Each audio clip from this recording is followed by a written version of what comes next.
আমরা আজকে এখানে আমাদের নেতৃবৃন্দ যারা এখানে এসছেন, তারা কতগুলো বিষয় নিয়ে আলাপ করেছেন। কি সেই বিষয়গুলো? সেই বিষয়গুলো হচ্ছে যে ৩১ দফা নামক আমরা ৩১টি দফা দেশের মানুষের সামনে উপস্থাপন করেছি। আমরা মনে করি, বিএনপি বাংলাদেশ জাতীয়তাবাদী দল মনে করে যে এই ৩১টা বিষয় আমাদেরকে অ্যাড্রেস করা উচিত। অর্থাৎ আগামী দিনে যদি আমরা ইনশাল্লাহ আল্লাহর রহমতে দেশের মানুষের সমর্থনে সরকার গঠন করতে সক্ষম হই, তাহলে আমরা এই ৩১টি বিষয়ের প্রতি মনোযোগ দিব। এবং আমরা বিশ্বাস করি এই ৩১টি বিষয়ে যদি আমরা কাজ শুরু করতে পারি, তাহলে দেশের মানুষের অবস্থা এবং দেশের অবস্থা কিছুটা হলেও আমরা ভালো করতে পারবো, বেটার করতে পারবো। এখন সম্মানিত উপস্থিতিবৃন্দ, এই ৩১ দফার ভেতরে কি আছে কি আছে আপনারা মোটামুটি জেনেছেন। এখন এই ৩১ দফা আমরা কেন দিলাম? দেখুন, বিএনপি একটি রাজনৈতিক দল। এই দলটি রাজনীতি করে বাংলাদেশের জন্য। এই দলটির রাজনীতির লক্ষ্য উদ্দেশ্য হচ্ছে বাংলাদেশের মানুষের জন্য, বাংলাদেশের মানুষের জন্য কিছু করা। এখানে বেশ অনেক মুরব্বী বসে আছেন, আমি দেখছি। মুরব্বী যারা আছেন আপনাদের নিশ্চয়ই খেয়াল আছে, শহীদ রাষ্ট্রপতি জিয়াউর রহমান যখন দেশের দায়িত্বভার গ্রহণ করেন, তারপরে কতগুলো পরিবর্তন এসেছিল। তার মধ্যে একটি দুইটি পরিবর্তন যদি আমরা আলোচনা করি, প্রথম পরিবর্তনই হচ্ছে দেশের আইন শৃঙ্খলার উন্নয়ন।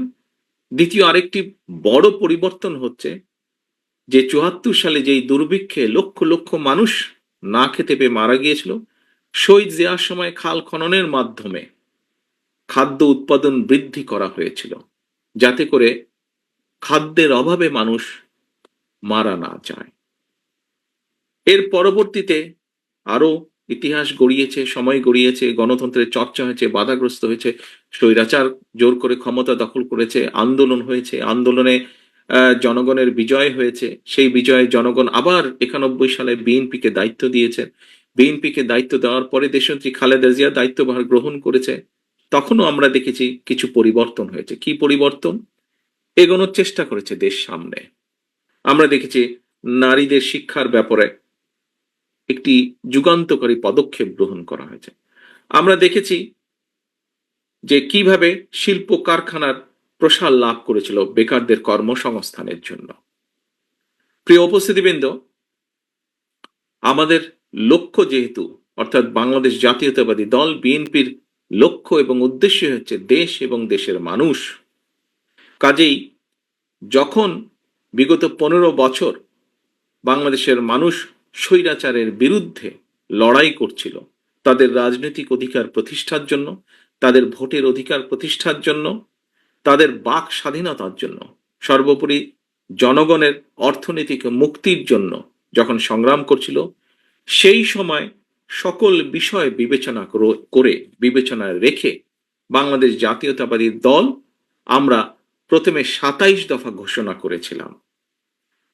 তার পরবর্তীতে বিভিন্ন রাজনৈতিক দল যাদেরকে সাথে নিয়ে যারা বিএনপির সাথে অথবা বিএনপি যাদেরকে সাথে নিয়ে স্বৈরাচার বিরোধী আন্দোলনে নেতৃত্ব দিচ্ছিল, স্বৈরাচার বিরোধী আন্দোলনে মাঠে ছিল, তাদেরকে সাথে নিয়ে আমরা ৩১ দফা পরবর্তীতে ঘোষণা করি। এবং এই ৩১ দফা সংস্কার কর্মসূচি বলেন বা দেশ উন্নয়ন কর্মসূচি বলেন, যেভাবেই আমরা বলি না কেন, এটি আমরা এমন এক সময় দিয়েছিলাম, এমন এক সময় জাতির সামনে আমরা উপস্থাপন করেছিলাম আজ থেকে ২-২.৫ বছর আগে, যখন বর্তমানে অনেক মানুষকে আমরা দেখছি যারা সংস্কার করছেন, প্রতিনিয়ত সংস্কারের কথা বলছেন। সেই সময় এই মানুষগুলোর মুখে সেই স্বৈরাচারের বিরুদ্ধে সাহস করে দাঁড়িয়ে কোনো সংস্কারের কথা আমরা বলতে শুনিনি।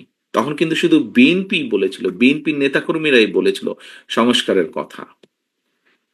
তবে আজকে যারা সংস্কারের কথা বলছেন, আমরা তাদেরকে আন্তরিকভাবে ধন্যবাদ জানাই। তখন হয়তো বলেননি, কিন্তু এখন বলছেন, তাদেরকে আমরা আন্তরিকভাবে ধন্যবাদ জানাই।